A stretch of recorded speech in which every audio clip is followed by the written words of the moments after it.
ಭಾರತ್ ಮಾತಾ ಕಿ.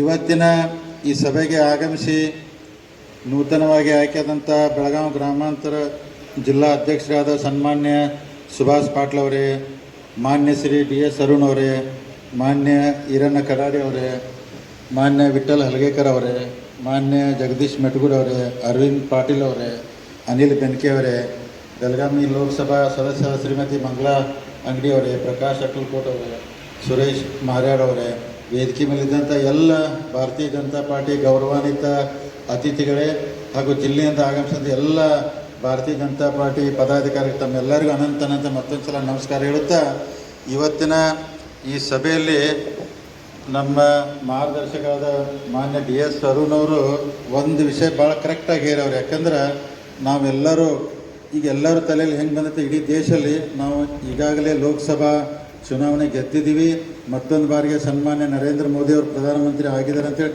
ನಮಗೆಲ್ಲರಿಗೂ ವಿಶ್ವಾಸ ಇದೆ. ದೇವ್ರ ದಯದಿಂದ ಜನರ ಆಶೀರ್ವಾದದಿಂದ ಹಂಗೆ ಆಗುತ್ತೆ ಅಂತೇಳಿ ನಮಗೂ ಸಂಪೂರ್ಣವಾದಂಥ ವಿಶ್ವಾಸ ಇದೆ.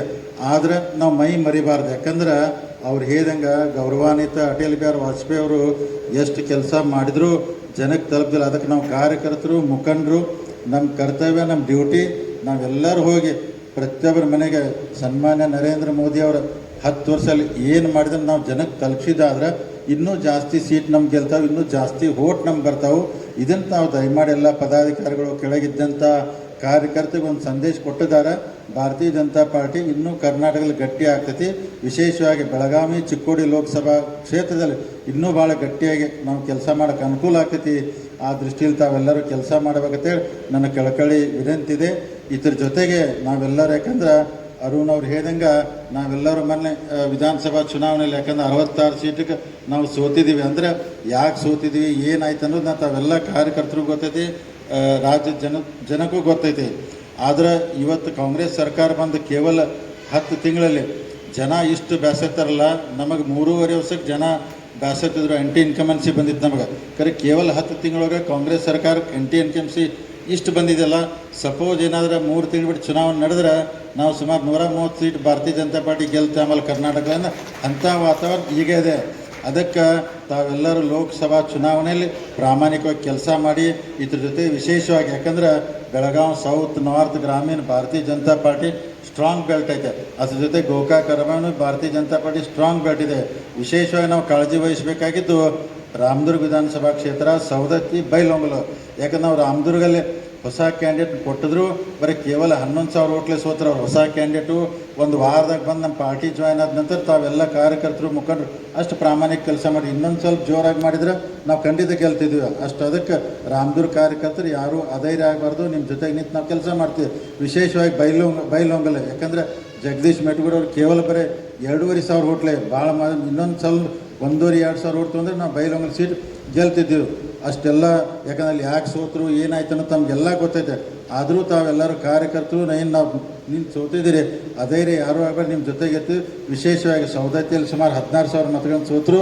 ಯಾಕಂದರೆ ಮುಂದಿನ ದಿನಮಾನದಲ್ಲಿ ತಾವೆಲ್ಲ ಅಲ್ಲಿ ಕಾರ್ಯಕರ್ತರು, ನಮ್ಮ ಇರ್ಫಾನ್ ಅವರೆಲ್ಲ ಲೀಡ್ ತೊಗೊಂಡು ಕೆಲಸ ಮಾಡಬೇಕು. ಈಗೆಲ್ಲ ಮಾಡತ್ತಿರ್ತಾವೆ. ಇನ್ನೂ ಹೆಚ್ಚಿನ ಪ್ರಮಾಣದಲ್ಲಿ ಲೀಡ್ ಮಾಡಿದ್ದಾರೆ. ಲೋಕಸಭೆಗೆ ಭಾಳ ಅನುಕೂಲ ಆಗ್ತದೆ. ಈ ದೃಷ್ಟಿಯಲ್ಲಿ 3 ವಿಧಾನಸಭಾ ಕ್ಷೇತ್ರ ನಾವು ಶಕ್ತಿ ತುಂಬುವಂಥ ಕೆಲಸ ಮಾಡ್ತೀವಿ. ಎಲ್ಲ ಅಂದರೆ ಭಾರತೀಯ ಜನತಾ ಪಾರ್ಟಿ ಎಲ್ಲ ಮುಖಂಡರು ಸೇರಿ ಈ ವಿಶೇಷವಾಗಿ 3 ವಿಧಾನಸಭಾ ಕ್ಷೇತ್ರ ಗಮನ ಕೊಡ್ತೀವಿ. 8 ವಿಧಾನಸಭಾ ಕ್ಷೇತ್ರದಲ್ಲಿ ಈ ಸಲ ಹೆಚ್ಚಿನ ಪ್ರಮಾಣದಲ್ಲಿ ಭಾರತೀಯ ಜನತಾ ಪಾರ್ಟಿ ನಾವು ಲೀಡ್ ಮಾಡೋಣ. ಯಾಕಂದ್ರೆ ಹೋದ ಸಲ ಗೌರವಾನ್ವಿತ ಸುರೇಶ್ ಅಂಗಡಿ ಅವರು 19ರಲ್ಲಿ ನಿಂತಾಗ ಸುಮಾರು ಯಾಕಂದ್ರೆ 3,95,000 ಲೀಡ್ದಿಂದ ಗೆದ್ದಿದ್ರು. ಅವರು 3,95,000 ಗೆದ್ದಿದ್ರು. ನಾವೆಲ್ಲರೂ ಕೂಡ ಪ್ರಾಮಾಣಿಕವಾಗಿ ಪ್ರಯತ್ನ ಮಾಡಿದ್ರೆ ಇನ್ನೂ ಹೆಚ್ಚಿನ ಸಂಖ್ಯೆಯಲ್ಲಿ ಬೆಳಗಾವಿ ಲೋಕಸಭಾನೂ ಗೆಲ್ತೀವಿ, ಚಿಕ್ಕೋಡಿ ಗೆಲ್ತೀವಿ. ಈ ದೃಷ್ಟಿಯಲ್ಲಿ ನಾವು ನೀವೆಲ್ಲ ಕೂಡಿ ಕೆಲಸ ಮಾಡೋಣ. ನಮ್ಮಲ್ಲಿ ಏನಾರು ಭಿನ್ನಾಭಿಪ್ರಾಯ ವ್ಯತ್ಯಾಸನೆಲ್ಲ ಮರೆತು ಬಿಟ್ಟು ಕೆಲಸ ಮಾಡೋಣ. ವಿಶೇಷವಾಗಿ ಹಿಂದಿನ ಅಧ್ಯಕ್ಷರು ಸಂಜಯ್ ಪಾಟೀಲ್ ಅವರು 4 ವರ್ಷ ಭಾಳ ಒಳ್ಳೆ ಕೆಲಸ ಮಾಡಿದರು. ಅದರಂತೂ ಸುಭಾಷ್ ಪಾಟೀಲ್ ಅವರು ಯಾಕಂದ್ರೆ ಟೀಮ್ನೆಲ್ಲ ಕರ್ಕೊಂಡು ಇನ್ನೂ ಒಳ್ಳೆ ಕೆಲಸ ಮಾಡಬೇಕಂತ ಹೇಳುತ್ತಾ, ಯಾಕಂದ್ರೆ ಕಾಂಗ್ರೆಸ್ ಸರ್ಕಾರ ಈಗಾಗಲೇ 10 ತಿಂಗಳಲ್ಲಿ ಯಾಕಂದ್ರೆ ಒಂದು ಅರುಣ್ ಅವ್ರು ಹೇಳ್ದಂಗೆ ಬರೀ 2 ಕೋಟಿ ಅನುದಾನದಲ್ಲಿ 50 ಲಕ್ಷ ರೂಪಾಯಿ ಕೊಟ್ಟರು, ಅದು ಸರಿಯಾಗಿ ಬಂದಿಲ್ಲ. ಮುಂದಿನ ದಿನಮಾನದಲ್ಲಿ ಜನ ಸಾಕಷ್ಟು ಬೇಸತ್ತಿದ್ದಾರೆ. ನಾವು ಸರಿಯಾಗಿ ಅದನ್ನು ವೋಟನ್ನು ಕ್ಯಾಪ್ಚರ್ ಮಾಡ್ಕೊಂಡಾರೆ ಅನುಕೂಲ ಆಗ್ತೈತಿ. ಅದಕ್ಕೆ ನಾವೆಲ್ಲರೂ ನರೇಂದ್ರ ಮೋದಿ ಅವ್ರ ವಿಚಾರನ ಮನೆ ಮನೆಗೆ ತಲುಪಿಸಿ ಮತ್ತೊಂದು ಸಲ ಭಾರತೀಯ ಜನತಾ ಪಾರ್ಟಿ ಕರ್ನಾಟಕದಲ್ಲಿ ಗಟ್ಟಿ ಮಾಡಿ 28 ಕ್ಷೇತ್ರದಲ್ಲಿ ಹೆಚ್ಚಿನ ಪ್ರಮಾಣದಲ್ಲಿ ಗೆಲ್ಕೊಂಡು ಬರುವಂಥ ಕೆಲಸ ಮಾಡೋಣ. ಅದ್ರ ಇನ್ನೊಂದು ಮಾತು ಹೇಳಿ ನಾನು ಮಾತು ಮುಗಿಸ್ತೀನಿ. ಯಾಕಂದ್ರೆ ಇವತ್ತು ನಮ್ಮ ರಾಜ್ಯ ಅಧ್ಯಕ್ಷರು ಅರುಣ್ ಜಿ ಅವರು ಹೇಳಿದ್ರು. ಯಾಕಂದ್ರೆ ಸುಮಾರು 700 ಕೋಟಿ ರೂಪಾಯಿ ಅಂದ್ರೆ ಪ್ರೋತ್ಸಾಹಧನ ಬಾಕಿ ಐತೆ. ಯಾಕಂದ್ರೆ ಹಿಂದಲೇ ನಾನು KMF ಅಧ್ಯಕ್ಷ ಕೆಲಸ ಮಾಡಿದಾಗ ನಮ್ಮ ಭಾರತೀಯ ಜನತಾ ಪಾರ್ಟಿ ಸರ್ಕಾರ ಇದ್ದಾಗ ನಾವು 5 ರೂಪಾಯಿ ಪ್ರೋತ್ಸಾಹಧನ 2 ತಿಂಗಳು ಅಷ್ಟೇ ಗ್ಯಾಪ್ ಇಟ್ಕೊಂಡು ಕೇಸ್ ಮಾಡ್ತಿದ್ದೀವಿ.